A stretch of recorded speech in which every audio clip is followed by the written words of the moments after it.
स्वामी समर्थ. आताच या ग्राम अभियान चर्चासत्राचे मुख्य संयोजक कोलार खुर्द केंद्राचे सेवेकरी रवींद्र भाऊ घोगरे यांनी या चर्चासत्रा पाठीमागचा हेतू उद्देश सांगितलेला आहे आणि त्यांना पुढं असं म्हणाले की आता मी बालसंस्कार विभागावरती बोला. मी जास्त घेणार नाही वेळ, थोड्याच कालावधीत माझी मांडणी करेल. आपल्याला ताईंचं ऐकायचं आहे. बघा, बालसंस्कार वर्ग ही काळाची गरज आहे. बालसंस्कार वर्गामध्ये जी लहान मुलं येत असतात त्या मुलांवरती शालेय जीवनामध्ये जी पाठ्यपुस्तकं असतात त्या पाठ्यपुस्तकाच्या व्यतिरिक्त अध्ययन घटक संस्काराची मालिका ही इथं शिकवली जाते. त्यामुळं प्रथम मी अखिल भारतीय श्री स्वामी समर्थ गुरुपीठ त्र्यंबकेश्वर या स्वामी समर्थ सेवा केंद्राच्या आध्यात्मिक विद्यापीठाचे कुलगुरू साक्षात श्री स्वामी समर्थ महाराज म्हणजेच या जगातले चालते बोलते परब्रह्म श्री स्वामी समर्थ महाराज म्हणजे परमपूज्य गुरुमाऊली यांच्या चरणी मी प्रथम वंदन करतो. त्याचबरोबर आपल्या सर्वांच्या साक्षीनं स्वामी समर्थ महाराजांच्या अध्यक्षतेखाली हे चर्चासत्र पुढं जात आहे. त्याचबरोबर तिन्ही गुरुपुत्रांच्या चरणी प्रथम मी विनम्र अभिवादन करतो आणि बालसंस्कार वर्गाची आवश्यकता, बालसंस्कार वर्गामध्ये दिले जाणारे धडे या अनुषंगानं आपल्यासमोर बोलत आहे. आपल्याला माहिती आहे की आठवड्याच्या प्रत्येक रविवारी आरतीनंतर या दरबारामध्ये बालसंस्कार वर्ग होत असतो. ही सेवा अनेक केंद्रामध्ये वाडी, वस्ती, सोसायटी, शाळा, महाविद्यालय या ठिकाणी सुरू आहे. मोठं राष्ट्र उभारणीचं, देश घडवण्याचं कार्य आपण करतो आहोत. कारण संतती हीच खरी आपली संपत्ती आहे. संतती हीच आपली खरी संपत्ती आहे. साने गुरुजी म्हणतात की करी मनोरंजन जो मुलांचे, जडेल नाते प्रभूशी तयांचे. करी मनोरंजन जे मुलांचे, जडेल प्रभूशी नाते तयाचे. म्हणून नातवाचा पहिला मित्र आजोबा असतो आणि आजोबाचा शेवटचा मित्र नातू असतो.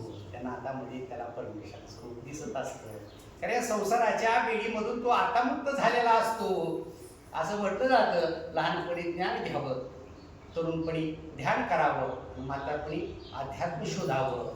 ही जी शृंखला आहे ती शृंखला माणसाला कळायला उलगडायला वयाची 45-50 झाली आणि मग भगवान परब्रह्माचं रूप त्या निष्पाप बाल मनामध्ये दिसते. कारण लहान मूल म्हणजे मातीचा गोळा, आकार तशी मूर्ती घडत असते.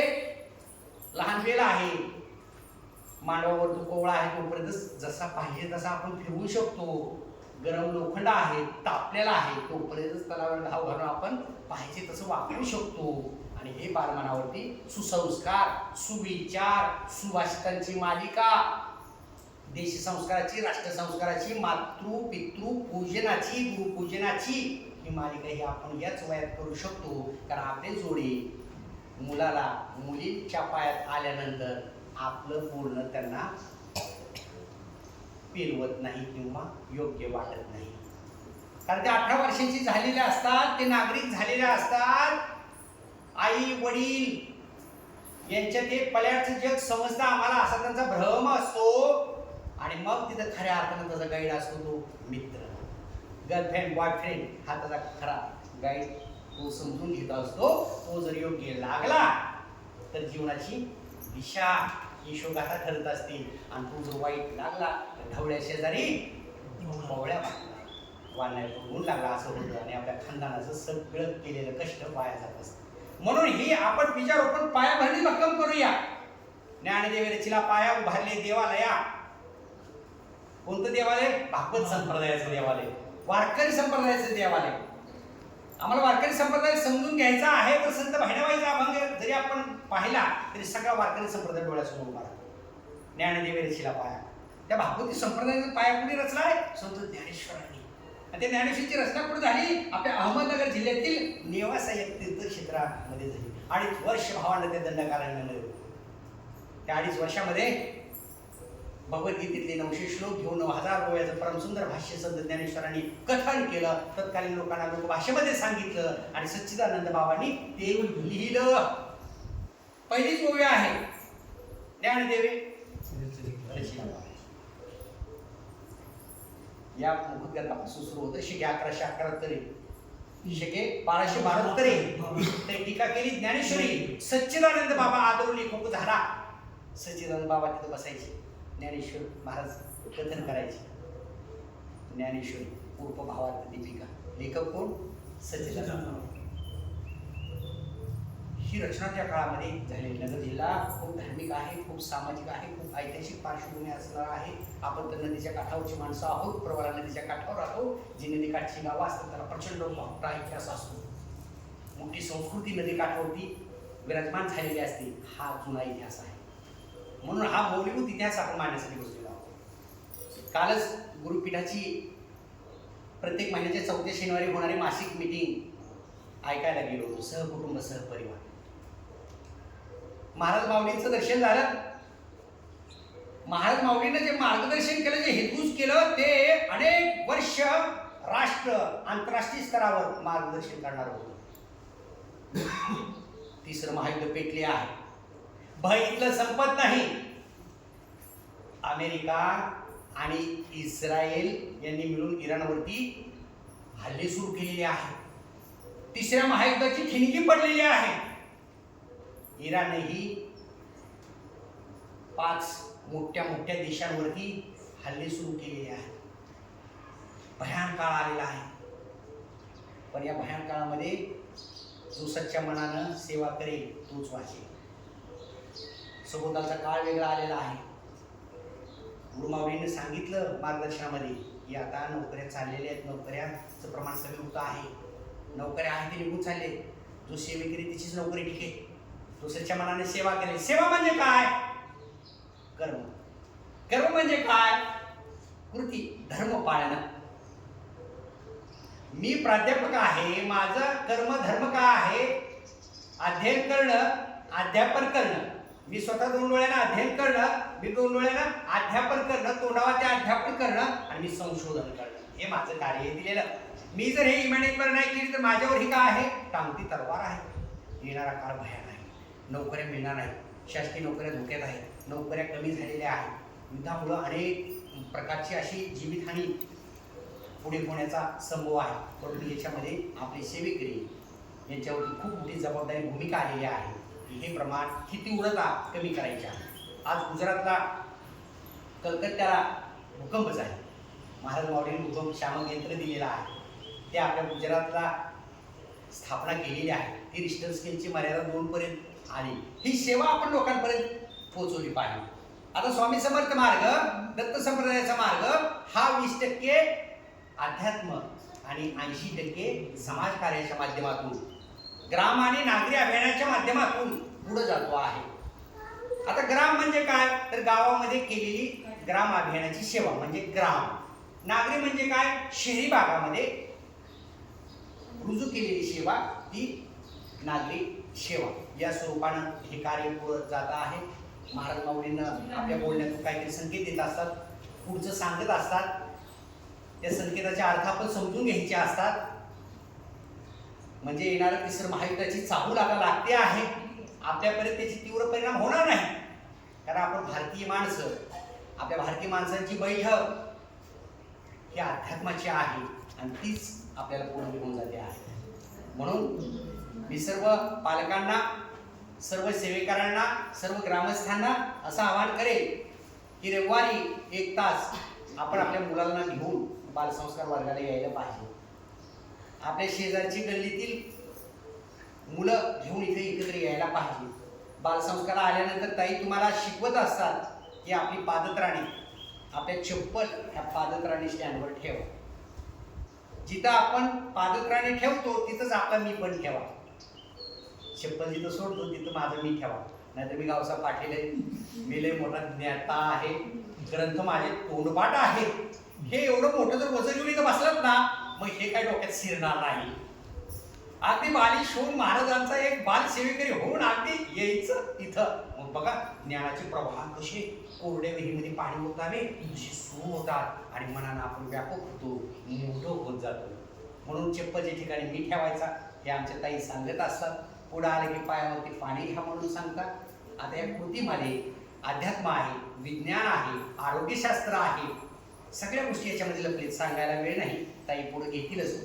त्यानंतर आपण साक्षात दत्त महाराज म्हणजे औदुंबर महाराजांना 11 प्रदक्षिणा घालतो आणि घालत असताना मंत्र म्हणत असतो, दिगंबरा दिगंबरा श्रीपाद वल्लभ दिगंबरा, दिगंबरा दिगंबरा श्रीपाद वल्लभ दिगंबरा. अगदी झुकून नम्र होऊन विनयशीलतेने संयमाने हे आपण सेवा रुजू करत असतो.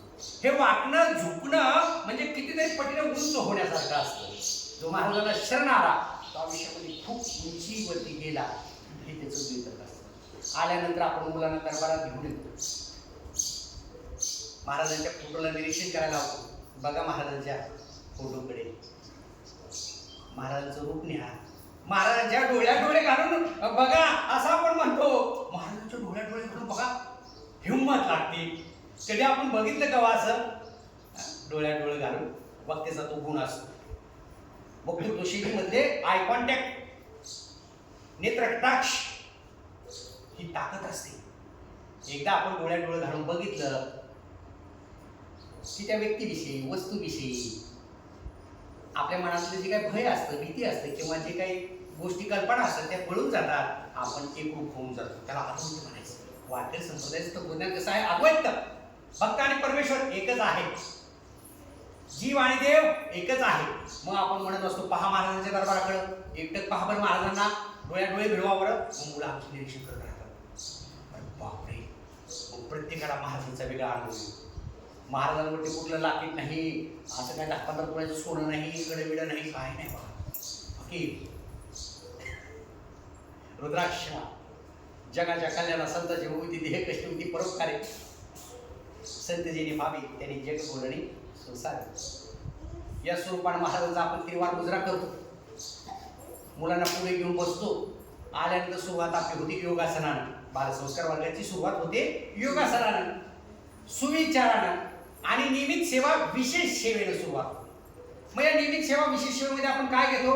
गणपती स्तोत्र, प्रज्ञाविवर्धन स्तोत्र, श्री स्वामी समर्थ मंत्र 1 माळ, सरस्वती मंत्र आणि गायत्री उपासना, गायत्री मंत्र 24 वेळा आपण घेतो आणि त्या दिवसाची विशेष सेवा रुजू करतो. त्यानंतर काय घेतो आपण काय घेतो? जसं आपल्याला पाठ्यक्रम दिला गुरुमाऊलींना आशीर्वाद होती त्यानुसार आपण पुढे जात असतो. मुलांना आरोग्यशास्त्राचे धडे सांगत असतो, मुलांना पर्यावरणाचे उपक्रम आपण सांगत असतो.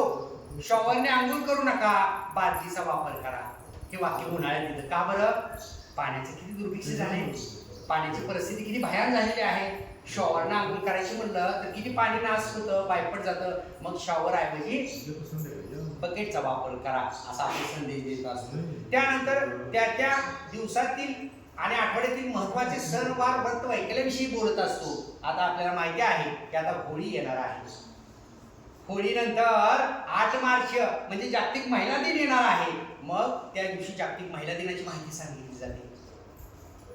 नारीला वंदन केलं जातं. नारी की निंदा मत करो, नारी की निंदा मत करो, वो भगवान का रूप है जिसके गोद में राम कृष्ण हनुमान प्रकट हुए हैं. यत्र नार्यस्तु पूज्यन्ते असं म्हटलं जातं. स्त्रीचा सन्मान हा देवीचा सन्मान असतो. नारीची कधी निंदा करायची नाही.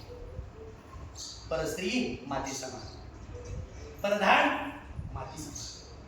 परस्त्री माते समान, परधन माती समान. आलं स्वतःला पूर्ण नाव, देव, गाव आणि भाव. देवाचं, भावाचं आणि गावाचं कधीच पुरत नसतं आणि कधीच आशीर्वाद मिळत नसतं. म्हणून ही संस्काराची मालिका दिली जाते. 8 मार्च जागतिक महिला दिन येणार, तर या आमच्या सांगणार जागतिक महिला दिनादिवशी महात्म्य राष्ट्रमाता राज्यमाता जिजाऊ मासाहेबांपासून सुरू करणार ते शिक्षणाची ज्ञानगंगा रुजवणाऱ्या भारतातल्या पहिल्या महिला शिक्षिका सावित्रीबाई फुलेपर्यंत येणार, नवे नवे IPS अधिकारी किरण बेदीपर्यंत हा मोठा नारी शक्तीचा इतिहास. आता वेळ नाही, धावते गेली.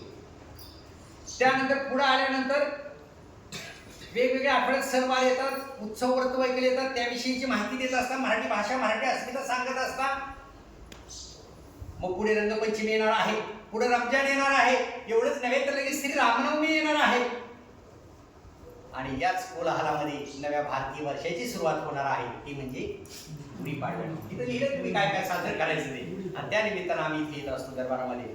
आणि हा संस्कार, प्राचीन भारतीय संस्कार आम्ही आमच्या कृतीतून मुलांवरती करत असतो, उजळणी करत असतो, बौद्धिक खेळ घेत असतो, बरोबर. आणि ज्ञानाची आदान प्रदान आपल्या सर्वांमधून होत असते. कृती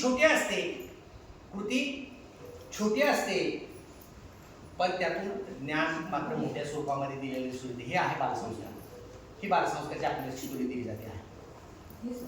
एक गोष्ट सांगावीशी वाटते आहे की एप्रिल महिन्यामध्ये आपल्या राहता तालुक्याच्या वतीने अन्नदानाची सेवा गुरुपीठावर आपल्याला रुजू करायची आहे.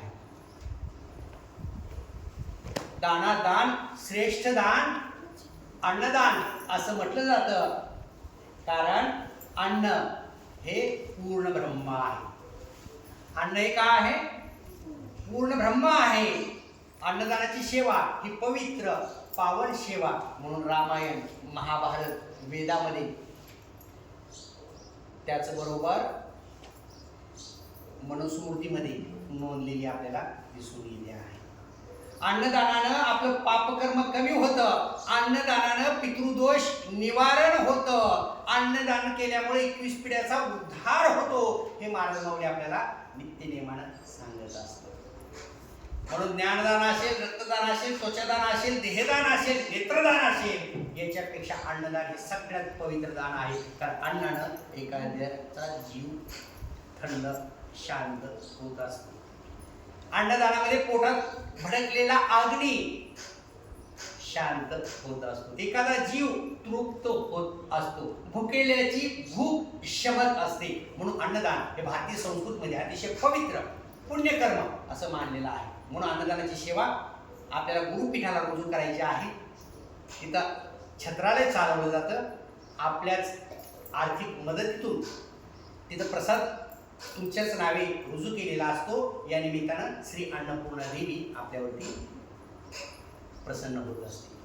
श्री अन्नपूर्णा देवीचे आपल्याला आशीर्वाद मिळत असतात. सुख, संपन्न, आरोग्य, मांगल्य, यश आपल्या जीवनात मिळत असतं. अन्नदानाचं पुण्य हे इहलोक आणि परलोक या दोन्ही लोकांमध्ये आपल्याला मिळत असतात. पुण्याची अनेक दारं आपल्यासाठी सतत उघडली जातात. म्हणून गुरुपीठावरती जे काय अन्नदान होत असतं, ते अन्नदान आपल्याच या आर्थिक मदतीतून रुजू होत असतं. ही मोठी पर्वणी आहे, मोठी सेवा आहे. आपल्याला तर दत्तधामामध्ये जाऊन करता येत नाही, आपल्याकडे तर वेळ नसतो सगळं अन्न शिजवावं, न्यावं, करावं. परंतु महाराज माऊलींनी ही संधी चांगली दिलेली आहे. म्हणून येत्या एप्रिल महिन्यामध्ये आपल्या राहता तालुक्याच्या वतीने मोठ्या अन्नदानाची आपल्याला एक सेवा रुजू करायची आहे. तो प्रचार प्रसार आपण सर्वांनी सगळ्यांमध्ये करायचा आहे. अगदी वाडी मस्जिद झोपडीमध्ये लोकांमध्ये जायचा आहे. 1 रुपया दिला तरी तो 1 लाखाहून मोठा आहे. तुम्ही गुरुपीठाला गेला असाल, किती जण गेले गुरुपीठाला? त्र्यंबकेश्वरला हातवरती करा बरं. गुरुपीठाला किती जणांनी भेटी दिला? हातवरती करा. अहो, गुरुपीठाच्या दरबारामध्ये प्रवेश केल्या औदुंबराच्या झाडाजवळ एक नाण्याचं चिन्ह आहे. आपल्या भारताचं चलन आहे, त्या चलनाचं नाव आहे रुपया. आणि ते रुपया महाराज माऊलींना लावलेला आहे. तिथं सोनेरी, चंदेरी, सिल्वर कलरमध्ये आहे. आणि त्याच्यावरती 1992 साली तो रुपया आहे. आणि तो रुपया आपला लक्ष वेधून घेतो. ते रुपया कशाचं प्रतीक आहे? सर्वसामान्यांच्या रुपयाचं प्रतीक आहे. गोरगरीब कष्टकरी शेतकरी माणसाने खिशातून थरथरच्या हाताने काढून दिलेला स्वामी सेवेचा तो रुपया आहे. त्या रुपयामध्ये एक गुरुपीठ उभा राहिलेला आहे, दरबार उभा राहिलेला आहे, असंख्य सेवेकरी ही सेवा त्या रुपयाच्या माध्यमातून रुजू करतायत. म्हणून पैसे किती दिले, त्याच्यापेक्षा कोणत्या मनाने दिले हे सगळ्यात महत्वाचं असतं. त्या माय माऊलीने टाकलेला रुपया आम्हाला ते 1 लाखाएवढे बरोबरचे असतात. म्हणून गुरु माऊलीने ते प्रतीक रुपयाचा उभा केलेला आहे. ज्या चेअरवरती बसून, ज्या सिंहासनावर बसून महंत परमपूज्य गुरुमावळी मार्गदर्शन करत असतात, तिथे ही समोर प्रतीक आहे बघा रुपयाच्या दरबारात जाताना. हे संकेत आहे, हे संकेत आपण ओळखायचे असतात, पाळायचे असतात. आणि हे पाळले तर पुढे येणाऱ्या अडी अडचणी, संकट, दोष, पाप हे सगळं आपलं निवारण होत असतं. म्हणून अन्नदानाची सेवा आपण सर्वांनी गुरुपीठावरून करायची आहे. झालेली सेवा मी इथं थांबवतो. मी आपणाशी बरंचसं बोललो, परंतु जे गुरुकुलपीठावर आम्ही पाहिलं, जे ऐकलं ते मी तुमच्यासमोर मांडलं. त्यानंतर देश विदेशाची मीटिंग झाली. आदरणीय गुरुपुत्र आणि बालसंस्कार विभाग प्रबोधन विभागाचे प्रमुख मार्गदर्शक श्री नितीन भाऊ यांनी काल खूप अनमोल अशी माहिती दिली. ते देश विदेशचं प्रशिक्षण मला ऐकण्याचीही संधी मिळाली आणि त्या माध्यमातून हा संस्कार आता आंतरराष्ट्रीय पातळीवर जातो आहे. स्वामी समर्थ केंद्र फक्त नगर जिल्ह्यात किंवा महाराष्ट्रात नाही, भारतभर आणि भारताच्या बाहेर असंख्य सेवेकरी आपल्याला दिसत आहेत. हे महाराजांचं कार्य खूप आंतरराष्ट्रीय स्तरावर पोहोचवण्याचं काम या आध्यात्मिक पीठाद्वारे, मठाद्वारे आपल्याला होताना दिसून येत आहे. आणि आपण त्यातले एक अणुरेणू कण आहोत. जेवढी सेवा आपल्यापर्यंत रुजू करता येईल तेवढं आपण रुजू करतो आहोत. झालेली सेवा मी इथंच थांबवतो. श्री स्वामी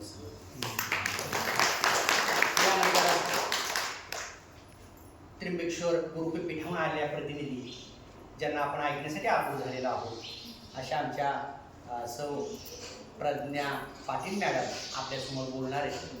त्यांनी गर्भसंस्कारचा ग्रंथ पण आणलेला आहे, मनोवांछित संतती नावाचा. तो आपण सर्वांनी पाहावा आणि गर्भसंस्कारावर ताईनं बोलावं. पुराणामध्ये सुद्धा एक वाक्य लिहिलेलं आहे, माँ का गोद पहिला मदरसा. माँ का गोद पहिला मदरसा, आईचं गर्भाशय ही पहिली शाळा असते. बघा शाळा कुठं सुरू होते? गर्भाने पोटात वास केला, निवास केला, मानवरूप आलं, जीव आला की तिथून खरा मानव जन्म झाला. तिथं संस्काराची बीजमालिका असते, जी राजमाता राष्ट्रमाता जिजाऊ माँसाहेबांनी केली, बरोबर. आणि ज्याच्यातून एवढं मोठं राज्य उभा राहिलं, महाराज उभा राहिले. आणि ही गर्भसंस्कारची अति उच्च सेवा, बेसिक सेवा, पायाभरणीची सेवा आता आपल्यासमोर प्रज्ञाताई मांडणार आहे. मी ताईंना विनंती करतो की आपण गर्भसंस्कारावर हितगुज करावं. आपण टाळ्या वाजवून स्वागत.